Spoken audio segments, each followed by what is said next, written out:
வானவர் கூட்டம் பாட ஆயர் குலாம் கூட ஏரோது கதி கலங்க ராஜசிங்கம் வந்தாரு.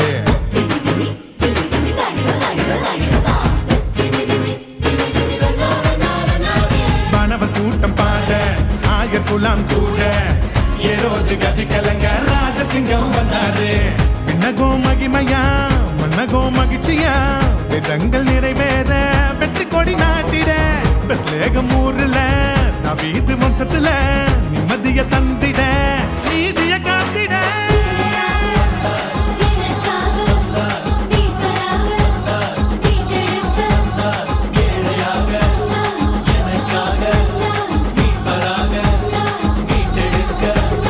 காரிருள் நேரத்தில கடுங்குளிர் வேளையில வானெங்கும் கேட்கிறதே ஆனந்த சங்கீதமே. ஆரிருள் நேரத்தில கடுங்குளிர் வேளையில வானெங்கும்